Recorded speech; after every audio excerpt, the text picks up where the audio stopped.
오늘 탄핵 심판정에서 나온 윤석열 대통령의 궤변, 또 김용현 전 장관의 증언을 하나하나 따져보겠습니다. 법조팀 박병현 기자가 나와 있습니다. 자, 박 기자. 오늘 김용현 전 장관의 증언은 시종일관 대통령을 지키기 위한 것이었다. 이렇게 볼 수 있지 않겠습니까? 예, 김용현 전 장관이 대통령을 지키기 위해서 헌재 탄핵 심판에 출석했다. 이렇게 볼 수 있습니다. 네. 국헌 문란 목적이 의심되는 비상 입법기구 내용이 담긴 최상목 문건도 본인이 직접 작성했다라고 했습니다. 그러면서 알려지지 않은 것까지 스스로 밝혔습니다. 다른 주요 인사들에게 줄 지침도 김용현 전 장관 본인이 직접 썼다고 한 건데 여기엔 외교부 장관, 경찰청장, 그리고 국무총리, 행안부 장관이 포함이 됐습니다. 김 전 장관은 이들을 하나씩 언급을 하면서 그들에게 문서를 만들어줬다고 했습니다. 국방부 장관에 불과한 본인이 국무총리와 주요 장관들에게 무엇 할 것 이런 식의 문건을 직접 써서 임무를 부여했다는 뜻이 됩니다. 네, 사실상 반말이잖아요, 그건. 그렇습니다. 그렇게 되면은 이 최상급자인 윤석열 대통령은 이 전달책에 불과했다는 황당한 주장이 됩니다. 이 군 사령관들에게 국회 봉쇄 지시를 내린 대통령의 지시에 대해서도 이해가 가지 않는다며 혹시 대통령이 그런 지시를 했더라도 자신을 통해서 했었을 것이다 라고 말을 했습니다. 네. 이 대통령으로 향하는 내란 수괴 혐의의 길목을 모두 끊어내려 한 것으로 보입니다. 윤석열 대통령도 직접 이런 김용현 전 장관을 신문하던데 그러면서 자신에게 유리한 증언을 이끌어내려는 모습도 보였습니다. 예, 윤석열 대통령이 당시 비상계엄 상황을 길게 말하면 김용현 전 장관이 기억이 난다 말하기도 했습니다. 네.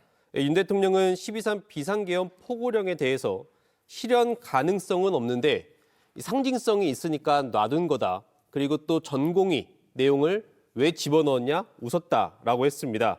그러자 김용현 전 장관은 지금 말씀하신 거 기억이 난다. 이렇게 답을 했습니다. 그러니까 한참 당시 상황을 윤석열 대통령이 직접 설명을 하고 그 뒤에 이거 기억나냐 하니까 김용현 전 장관이 말씀하시니까 기억이 난다. 이렇게 답하는 거였잖아요. 맞습니다. 말씀하시니 기억이 난다. 이 부분은 윤 대통령의 입장에 맞춤형 답변을 한 것으로 보이는 대목입니다.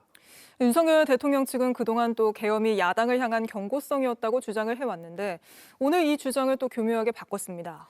예, 윤 대통령 측은 그동안 민주당의 입법 폭주, 또 탄핵 남발, 예산 삭감 등을 민주당이 했기 때문에 그 민주당을 향한 경고성으로 12.3 비상계엄을 선포한 것이라고 주장을 해왔습니다. 그런데 정작 윤 대통령이 다른 말을 했습니다. 계엄 선포의 이유는 야당에 대한 경고가 아니라 국민에게 호소하기 위한 것이라고 했습니다.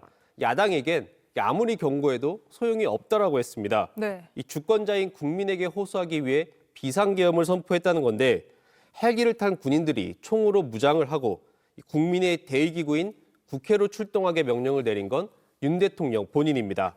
이걸 호소라고 볼 수 있을지는 의문입니다. 네. 그러면서 국회의원이 국회에 들어갈 수 있었던 건 본인이 국회란 시스템을 인정했기 때문이라는 주장도 펼쳤습니다.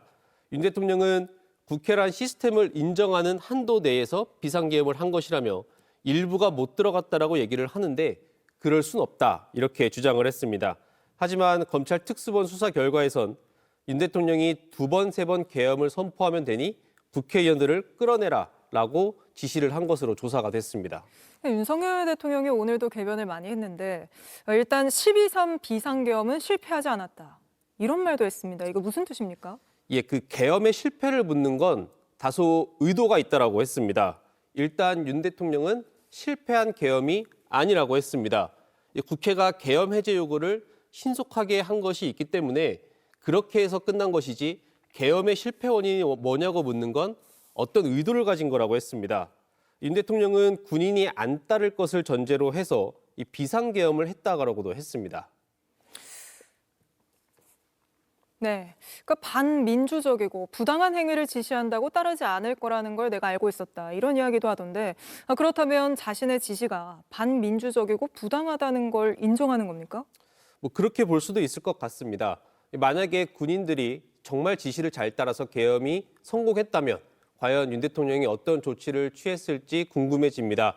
다음 변론부터는 대통령 관련 진술을 한 군 사령관들이 증인으로 나옵니다. 네. 이들을 앞에 두고선 대통령이 어떤 주장을 펼칠지도 주목이 됩니다. 알겠습니다. 박병현 기자와 여기까지 짚어보겠습니다. JTBC 뉴스를 시청해 주셔서 고맙습니다. 저희는 저녁 6시 30분 뉴스룸에서 뵙겠습니다.